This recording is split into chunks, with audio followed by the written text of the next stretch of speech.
नमस्कार। आखिर वही हुआ जिसका अंदेशा था। इसका अंदेशा यानी जुमे की जंग। आपने देखा पूरे देश में हिंसक प्रदर्शन हुए, तोड़-फोड़ हुई।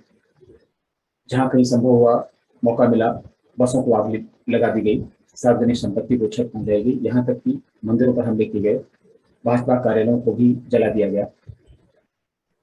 जब हम सभी को अंदेशा था, तो सरकार को ये अंदेशा क्यों नहीं था? और अगर सरकार को अंदेशा नहीं था, तो स्वाभाविक है, जो सरकारी मशीनरी है, सुरक्षा एजेंसियाँ हैं, पुलिस प्रशासन, वो भी उनको भी अंदेशा नहीं होगा। लेकिन अगर सरकार को अंदेशा था, तो फिर इतनी चुस्ती-फुर्ती क्यों नहीं बरती गई?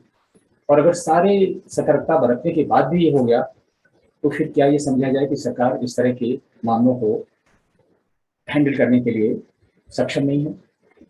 कहीं न कहीं बहुत गंभीर समस्या है और ये पहली बार भारत में नहीं हो रहा, ये बहुत होता रहा है।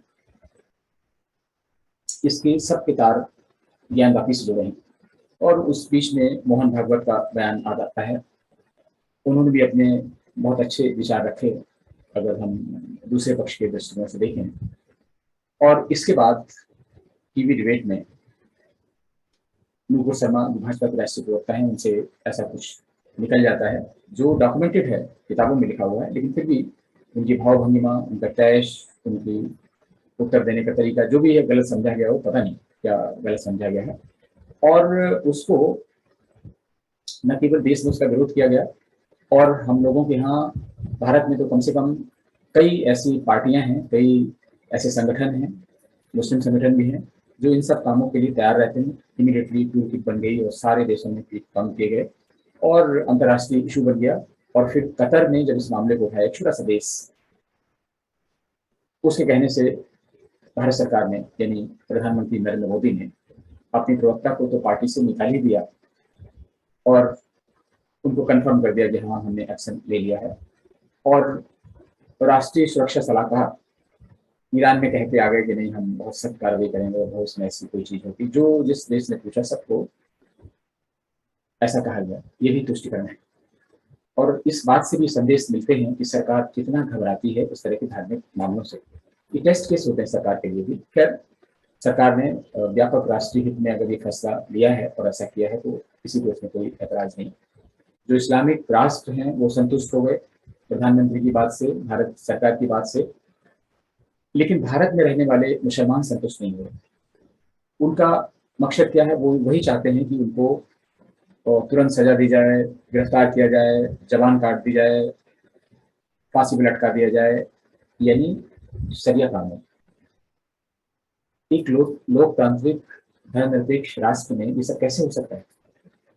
और अभी तक जितने भी मामले आए हैं, किसी भी तरीके के आए हों, कानून ने अपना काम किया है और सारे नेताओं की जुबान से यही निकलता है, कानून अपना काम करेगा।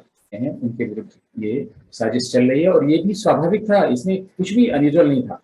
आप समझ लें कि अंतर्राष्ट्रीय स्तर पर जो गठजोड़ है, अगर मैं स्पष्ट रूप से कह दूं कि इस्लामिक और वामपंथ गठजोड़ और उसके साथ में बहुत सारे ऐसे स्वार्थी तत्व जुड़े हुए हैं और उनसे कभी न कभी प्रत्यक्ष अप्रत्यक्ष रूप से भारत के कुछ राजनीतिक दल भी जुड़ जाते हैं। वो उसी समय से साठगांठ कर रहे हैं। इनका इतना जो प्रबुद्ध वर्ग है, उसने पहले से ही शायद भांप लिया था कि नरेंद्र मोदी प्रधानमंत्री बनेंगे। इसलिए जब वो गुजरात के मुख्यमंत्री थे, उसी समय से उनको घेरने की कोशिश की जाने लगी थी। ये अंदेशा उसी समय से होना चाहिए था और प्रधानमंत्री बनते बनते तो ये समझिए कि उनके विरुद्ध नफरत का भाव पैदा हो गया। और मोदी जी की तारीफ करनी चाहिए, तो पता नहीं तारीफ करें या क्या है उनके मन में। सबका साथ, सबका विकास के बाद उन्होंने सबका विश्वास जोड़ लिया और जब से सबका विश्वास जोड़ा है, विश्वास यहाँ तक पहुंच गया जिसकी घटनाएं कल आपने पूरे देश में देखी। ये विश्वास है और इस विश्वास को अगर मोदी जी मांग रहे थे तो फिर ठीक है, और अगर ये विश्वास नहीं था तो फिर ये क्यों है? फिर इतना डरने की क्या आवश्यकता है? दूसरा, एक और बड़ी घटना है, इसको भी हल्के में लेने की जरूरत नहीं। इसका इस कल की घटना से भी संबंध है और भविष्य की घटनाओं से संबंध है। किसी भी पुराने समय में 2002 के बाद से और 2014 के बीच में जो कुछ प्रधानमंत्री नरेंद्र मोदी के साथ घटा, वैसा ही योगी के साथ घटाने की तैयारी हो रही है। और असम के मुख्यमंत्री विश्व शर्मा के साथ भी ऐसा कुछ होने की तैयारी है, क्योंकि लोग पहले से आइडेंटिफाई कर लेते हैं कि कौन लंबी दौड़ के घोड़े हैं, कौन प्रधानमंत्री की कुर्सी तक पहुंच सकते हैं, और उनको पहले से टारगेट करना शुरू कर लेते हैं, और या तो उनको बीच में रोक दें। और ये है, अब की बार योगी का भी टेस्ट था, और यूपी में बहुत दिनों से ये टेस्ट किया जा रहा है कि कैसे CA-NRC बहुत शांति से निपट गया, बाकी चीजें भी कैसे निपट गई, किसान आंदोलन के समय भी बहुत ज्यादा बवाल नहीं हो पाया, और बाई एंड लार्ज सारी पोजीशन ठीक रही, और अभी जितने भी धार्मिक त्योहार थे उन पर भी सब कुछ सामान्य ढंग से निपट गया। मस्जिदों मंदिरों से जो लाउड स्पीकर हटाने, आवाज कम करने का मामला था, वो भी सुलझ गया। इतना सब कुछ होने के बाद, इतनी ख्याति प्राप्त करने के बाद, ये जो संगठन है, जो अंतर्राष्ट्रीय गठबंधन है, जिसकी भारत में जड़ें हर जगह हैं, बहुत पेशेंट था। तो ऐसे लोग टेस्ट करते रहते हैं, और वो सरकार की सहजता, सरकार के धैर्य, सरकार के संयम, सरकार की उग्रता, सरकार की तैयारी का परीक्षण करते रहते हैं। अब देखें कि ज्ञान वापी प्रकरण के बाद इस बीच में इतने मुस्लिम उलेमा, इवन सड़क छाप नेता हैं, उन्होंने क्या क्या नहीं कहा। उत्तर प्रदेश में बरेली के तौकीर रजा हैं, उन्होंने क्या नहीं कहा। उन्होंने तो कहा हिंदू धर्म तो कोई धर्म ही नहीं है। एक और मौलाना है, उनका हैदराबाद से संबंध है, उन्होंने कहा कि अरे वहां पे क्या है, आपको प्राइवेट पार्ट की पूजा क्यों आप लोग करते हैं। और निहायत अभद्र, मीन्स इसे डिटेल में क्या कहा जाए, क्या नहीं कहा गया, इतनी अभद्र टिप्पणियां की गई। सिर्फ एक प्रश्न है पूरे हिंदुस्तान के लिए कि क्या एक विशेष धर्म के विरुद्ध करने से ही लोगों की भावनाएं आहत होती हैं। इस देश में 100 करोड़ हिंदू रहते हैं, उनकी भावनाओं का कोई महत्व नहीं, उनकी भावनाएं आहत नहीं होती हैं। और जब इस तरह की चीजें आज की ज्ञानवापी मस्जिद में हिंदू आस्था के अनुसार जो स्वयंभू ज्योतिर्लिंग मिले हैं, उनके ऊपर वजू किया जा रहा है, वजू करने के बाद हाथ पांव कुल्ला धो सब कुछ किया जा रहा था। इसके बाद उसे फव्वारा सोचिए, अगर इस तरह का ये किसी और धर्म के लिए होता, अभी अगर इस्लाम धर्म के लिए होता तो क्या हो जाता। और इसके बाद उसे फव्वारा बनाने के लिए, फव्वारा ठहराने के लिए, साबित करने के लिए उसमें 60-65 सेंटीमीटर शेड कर दिया गया। अब आते हैं कल की घटनाओं पर। योगी के साथ में ये टेस्ट हुआ उत्तर प्रदेश में, कानपुर में हल्का फुल्का मामला किया गया, पुलिस ने संभाल लिया। लेकिन कल जो चीजें हुई उसमें प्रयागराज, सहारनपुर, कई ऐसी जगह हैं जहां पे छुट-पुट सवाल किए गए। प्रयागराज में शायद सबसे ज्यादा किया गया, सहारनपुर में सबसे ज्यादा किया गया, कई बसों को आग लगा दी गई, पुलिस वालों पर पथराव किया गया, बहुत सारी किया। हालांकि पुलिस बहुत सक्रिय है, उत्तर प्रदेश की पुलिस की जितनी तारीफ की जाए कम है। उन्होंने बड़ी सक्रियता से लोगों को घर दबोचा है, कानपुर में भी उतनी ही सक्रिय के साथ किया है। लेकिन ये देखने में आ रहा है कि योगी का जो इज है, जो शार्पनेस है, जो इन पर कंट्रोल करने की जो क्षमता है, उसमें कहीं ना कहीं थोड़ा सा सहजता आती जा रही, कोई ढिलाई आती जा रही है। ये ढिलाई कहाँ से आ रही है, कहीं ऐसा तो नहीं उन पर भी दबाव पड़ रहा है कि भाई ये सब क्या कर रहे हैं, आपकी छवि एक विलेन की बनती जा रही है। मेरा कहना है कि अगर किसी भी मुख्यमंत्री की, किसी भी नेता की, किसी भी संवैधानिक पद पर बैठे व्यक्ति की छवि विलेन की भले ही बन जाए, अगर वो राष्ट्र हित में, समाज के हित में काम करता है तो वो विलेन की छवि भी स्वीकार्य है। इसलिए योगी जी को भी किसी भी हालत में झुकना नहीं चाहिए, और मेरा विश्वास है कि वैसा नहीं करेंगे, क्योंकि मैं व्यक्तिगत रूप से उनको जानता हूँ। अब आते हैं उन राज्यों में, झारखंड सबसे प्रभावित राज्य है जहां पर मंदिर पर हमला किया गया। मंदिर के पुजारी भाग गए, एक पुजारी को साथ में बहुत मिसबिहेव किया गया। 4 पुजारी वहां पे एक साथ रहते हैं, उनको दौड़ा दौड़ा के निकल गए। जैसे उनके साथ क्या हुआ अभी तक की इंफॉर्मेशन हमको नहीं मिली है।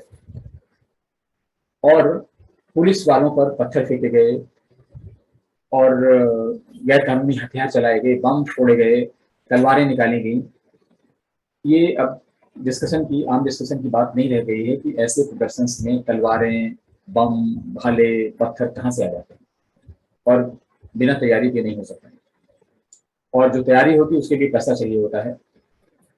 तो ये सारी चीजें कैसे हो जाती हैं। अब आप देखिए कि झारखंड के मुख्यमंत्री हैं, उन्होंने आके क्या सफाई दी, उन्होंने वक्तव्य दिया कि हमें सिर्फ हिंसा नहीं देखनी चाहिए, जो हिंसा हो रही है या हो चुकी है, हमें सिर्फ वो नहीं देखना चाहिए, हमें इस बात पर विचार करना चाहिए कि हिंसा हुई क्यों। यानी नूपुर शर्मा का बयान, अगर नूपुर शर्मा का बयान नहीं होता तो हिंसा नहीं होती। ऐसे बहुत से राजनीतिक दल हैं जो इसकी रट लगाए। उत्तर प्रदेश में समाजवादी पार्टी भी यही गलती दोहराने जा रही है। के बाद तीसरा राज्य पश्चिम बंगाल, जहां पे तो अति हो गई, ट्रेन का परिचालन बिल्कुल बंद हो गया। हावड़ा जिला में बहुत सारी चीजें हुई, और जैसा पश्चिम बंगाल में हमेशा होता है, अभी इसकी पुष्टि नहीं हो पाई कितने मरे, कितने घायल हुए, क्या हुए। लेकिन आप देखें कि पुलिस वालों पर पथराव किया गया। पिछली बार विधानसभा चुनाव के बाद भी ऐसा हुआ था, जबकि पश्चिम बंगाल में काफी उनको सहयोग मिलता है उग्रवादियों को। लेकिन उन्होंने इतनी तोड़फोड़ की, सड़कों पे टायर जलाए, आग लगाई, और नूपुर शर्मा और वो जिंदल, उनके पुतले फूटे, उनको चौराहे पे लटकाया गया रस्सी से बांध के। वो सारी चीजें, ये वो सारी चीजें हैं जो एक धर्मनिरपेक्ष लोकतांत्रिक देश के लिए खतरे की घंटी है। ये देश कितने दिन तक लोकतंत्र रहेगा, कितने दिन तक धर्मनिरपेक्ष रहेगा, ये सिर्फ अनुमान और कयास लगाने की बात है। आज जो धरने प्रदर्शन का ये दौर चल रहा है, अगर इसके बाद भी कोई आदमी इस तरह से इनकार करता है कि गजवाए हिंद की तैयारी नहीं हो रही है, गजवाए हिंद का प्लान इंप्लीमेंट नहीं किया जा रहा है, तो उसे क्या कहा जाएगा। और इसके लिए भारत की जो बहुविकल्प राजनीतिक व्यवस्था है, इसके लिए भी जिम्मेदार है। इतनी सारी पार्टियां, और वो सारी पार्टियां जो है 20% वोटों के पीछे ही पड़ी हैं। 80% का तो कोई ध्यान ही नहीं देता। अब तो भाजपा ने भी इस 80% को छोड़ दिया है कि 80% तो मेरे पीछे ही आएगा, क्योंकि हिंदूवादी एक ही पार्टी है, कम से कम हम हिंदूवादी नहीं है तो क्या हुआ, नाम तो है मेरा हिंदूवादी पार्टी, तो हिंदू हमको वोट देंगे। ये स्थिति भी बहुत ही खतरनाक है। अब आप देखें, पूरे शहरों में जो हिंसा हुई, सारे शहरों में उनकी योजना पद्धति एक जैसी है। अब आप देखिए कि उनके पीछे लोग पड़े हुए। मौलाना तौकीर रजा को तो उत्तर प्रदेश ने गिरफ्तार नहीं किया, उत्तर प्रदेश सरकार ने, और वहीं से ये टेस्ट केस हो गया कि उत्तर प्रदेश में कुछ किया जा सकता है। अगर तौकीर रजा को उसमें गिरफ्तार कर लिया गया होता तो कानपुर का दंगा नहीं होता। और यहाँ तो देवबंद भी है, मदनी साहब भी हैं, वो अपना बताते रहते हैं। उन्होंने भी एक बयान दे दिया था कि हम तो कहीं नहीं जाएंगे, जिस किसी को भी हमारे धर्म से ऐतराज है वो देश छोड़कर चला जाए। ये हिंदुओं की बात है भाई, उनके धर्म से और किसको ऐतराज हो सकता है, मुसलमानों को तो नहीं होगा। तो इस तरह की चीजें बिल्कुल भी स्वीकार्य नहीं है, और सरकार को इस पर मंथन करना चाहिए। मेरा ये बिल्कुल ऐतराज नहीं कि आप सबके विश्वास के फेर में ना पड़े, लेकिन सबके विश्वास के चक्कर में पूरे देश को दांव पर लगाने का जो फैसला है, ये बिल्कुल भी उचित नहीं है। और एक गलती जो हो गई, जैसे भी हो गई, अगर ये गलती नहीं होगी होती कि कतर के दबाव में, किसी मुस्लिम राष्ट्र के दबाव में आकर ये झुका नहीं गया, ये मेरा अपना व्यक्तिगत विचार है, और सरकार ने एक टफ स्टैंड लिया होता कि कानून अपना काम करेगा, हम धर्मनिरपेक्ष राष्ट्र हैं और इसमें सारे समुदायों को बराबर अधिकार हासिल है, हमारा अपना संविधान है, ये डिक्टेटरशिप नहीं है, ये कोई एमिरेट्स नहीं है, ये कुछ नहीं आता। स्थितियां बहुत खराब हैं और बिल्कुल आउट ऑफ कंट्रोल होती जा रही हैं, और इसमें एक बार फिर लोगों को सोचना चाहिए कि क्या कर सकते हैं देश को बचाने के लिए।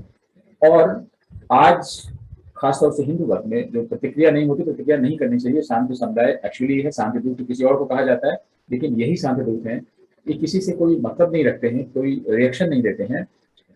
लेकिन इस तरह की स्थिति से सनातन धर्म का भविष्य भारत में बहुत लंबा नहीं है। आज 20% या 25% जो भी मुस्लिम जनसंख्या है, उस समय यह हाल हो गया है। और अगर सोचिए, कल तो सिर्फ ये धरना प्रदर्शन में इतना हो गया, आजादी के पहले जिस समय डायरेक्ट एक्शन की कॉल दी गई तो उस समय क्या हो रहा होगा, आप कल्पना करिए। इसलिए हमें देश के हित में, ऐसा नहीं कि किसी के साथ भेदभाव किया जाए, मुसलमानों के साथ भेदभाव किया जाए, हिंदुओं को बहुत प्राथमिकता दी जाए, किसी के साथ न किसी को प्राथमिकता, न किसी के साथ भेदभाव, कानून का शासन होना चाहिए। और संविधान में जहां गलतियां हैं, संविधान आज की स्थिति है, ये संविधान की कमियों की वजह से, संविधान में इतनी कमियां हैं, आज सभी राजनीतिक दलों के लिए भी है कि मिल बैठ के राष्ट्र हित में चिंतन करें और उन कमियों को दूर करें। जो कानून पुराने हैं, जिनसे कुछ नहीं हो पा रहा, उन कानूनों को बदलें। और संविधान संशोधन तो बिल्कुल होनी चाहिए, जो चीजें अनावश्यक हैं उनको हटाना चाहिए, अन्यथा ये देश कब तक बचेगा, कैसे बचेगा, कहना बहुत मुश्किल है। इस तरह की नकारात्मक बातें नहीं सोचनी चाहिए, नहीं करनी चाहिए। लेकिन इसके अलावा मैंने कई और आर्टिकल में लिखा है कि भारत में सनातन संस्कृति और हिंदुओं का भविष्य बहुत लंबा नहीं है। आप समझिए, केंद्र सरकार आजादी का अमृत महोत्सव मना रही है। 100 वर्ष जिस समय पूरे होंगे 2047 में, उस समय स्थितियां बिल्कुल भिन्न हो जाएंगी। जो लोग उस समय, अगली पीढ़ी सनातनियों की, हिंदुओं की यहाँ पर होगी, उनके सामने क्या चुनौतियां होंगी, इसकी सिर्फ आप कल्पना करिए और सोचिए आपको क्या करना चाहिए। सरकार पर दबाव बनाना चाहिए कि कम से कम ऐसी नीतियां बनाए, किसी के साथ भेदभाव नहीं, जो राष्ट्र में हो, जो राष्ट्र की संस्कृति को अक्षुण्ण रखें, तो देश की एकता और अखंडता को बनाए रखें। आज इतना ही, और अधिक जानकारी मिलेगी तो आपसे किसी और विषय पर बात करेंगे। तब तक के लिए नमस्कार।